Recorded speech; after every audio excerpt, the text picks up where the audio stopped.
Assalamualaikum warahmatullahi wabarakatuh. Perkenalkan, nama saya Budi Santoso, NIM 2023-61001, Program Studi Pendidikan Bahasa Indonesia, Fakultas Keguruan dan Ilmu Pendidikan Universitas Papua.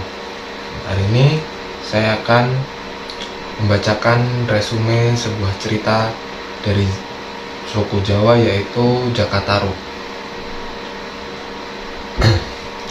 Pada zaman dahulu, hiduplah seorang janda bernama Mbok Randa yang mengangkat seorang anak laki-laki bernama Jakataru. Setelah dewasa, Jakataru tumbuh menjadi pemuda tampan, gagah, dan baik hati. Setelah ibunya meninggal, ia hidup seorang diri dan sering melamun. Suatu hari, saat berada di hutan, Jakataru melihat 7 bidadari mandi di telaga.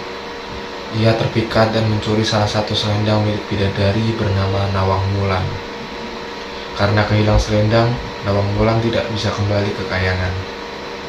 Sehingga Jakataru menolongnya dan membawanya ke rumah. Akhirnya mereka menikah dan memiliki seorang anak bernama Nawangsi. Nawang Wulan memiliki rahasia, yaitu memasak nasi hanya dengan sebutir beras. Namun karena rasa penasaran, Jakataru melanggar larangan istrinya dan membuka panci masakannya. Akibatnya, kekuatan Nawang Wulan menghilang, dan ia harus memasak seperti manusia biasa. Saat sedang menumbuk padi, Nawang Wulan menemukan selendangnya yang disembunyikan Jakataru.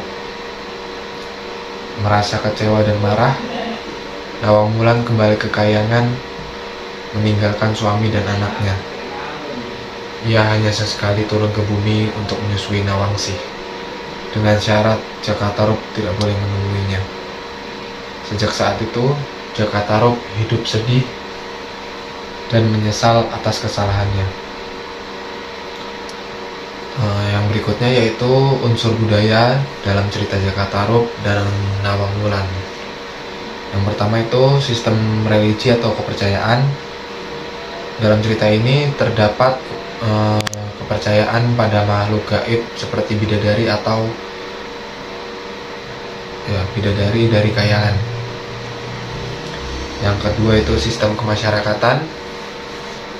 Terlihat dari hubungan antara Mbok Randa dengan anak angkatnya yaitu Jakataru, dan hubungan suami istri antara Jakataru dan Nawang Wulan.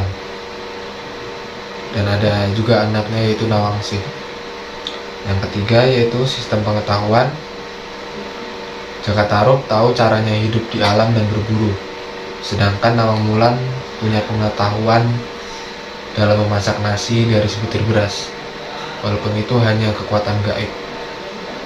Yang keempat yaitu sistem bahasa. Penggunaan nama seperti Mbok Randa, Jakataru, Nawang Wulan, Nawangsi itu menunjukkan identitas dari budaya daerah Jawa. Yang kelima yaitu kesenian. Cerita rakyat ini termasuk bentuk seni sastra tradisional atau sastra lisan yang diceritakan secara turun-temurun, yang sering dijadikan pertunjukan seperti drama.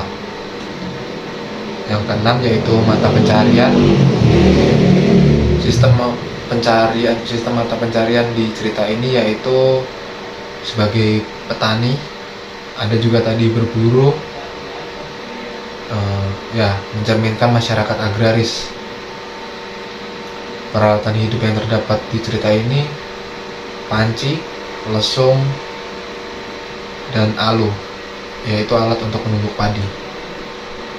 Jadi cerita Jakataru dan Nawang Wulan menggambarkan kehidupan masyarakat yang religi, agraris, sopan, dan menjunjung tinggi nilai kejujuran serta tanggung jawab.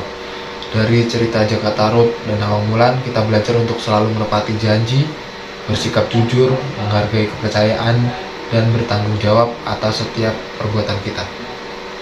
Terima kasih.